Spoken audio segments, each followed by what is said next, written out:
Observen esta copa de viño, froito desta fermosa terra que teño ás miñas costas, a Ribeira Sacra.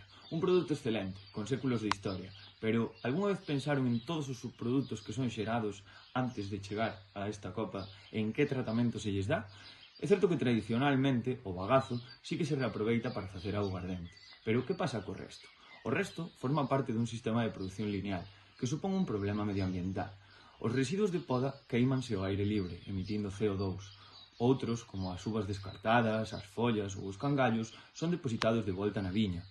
E, por outra parte, as lías ou as augas residuais das adegas son moitas veces vertidas de xeito ilegal nos sumidoiros, contaminando a nosa auga.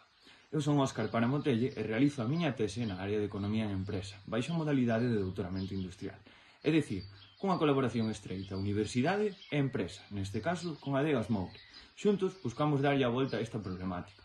Se a este desastre ambiental lle sumamos a actual caída da demanda dos viños tintos, faise esencial buscar novas vías de xeración de ingresos para as adegas deste territorio.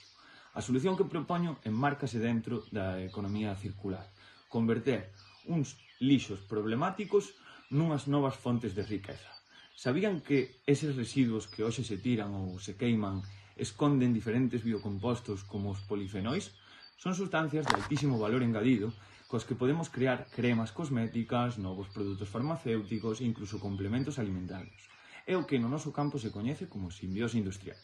O obxectivo da miña tese é demostrar con números que aproveitar estes subprodutos non só elimina un grave problema de contaminación, senón que é altamente rendible. Para logralo, dentro do campo da economía aplicada, investigo en dúas frontes. Por un lado, mediante unhas enquisas a nivel internacional, analizo que estrategias empresariais das adegas, así como que barreiras e impulsores motivan a adopción destas prácticas. Por outro lado, combinando ferramentas de diferentes disciplinas científicas como optimización matemática ou intelixencia artificial, vemos cantos subprodutos se xeran de cada un dos tipos e como podemos optimizar a súa recollida e a localización para o tratamento, deseñando un modelo de viabilidade totalmente adaptado ás complexas características da Ribeira Sacra. Os nosos primeiros resultados son moi claros. A potencialidade económica e a reducción do impacto ambiental son xigantes. Os verdadeiros obstáculos non son técnicos, senón organizativos e de investimento inicial. A miña investigación busca darlles ás adegas a folla de ruta para superar eses obstáculos. O obxectivo final é converter a Ribeira Sacra non só nun referente na calidade dos viños, senón nunha rexión pioneira no mundo na creación de produtos derivados destes. Un lugar onde a economía circular elimina a contaminación, xere nova riqueza e manteña vivo o noso medio rural.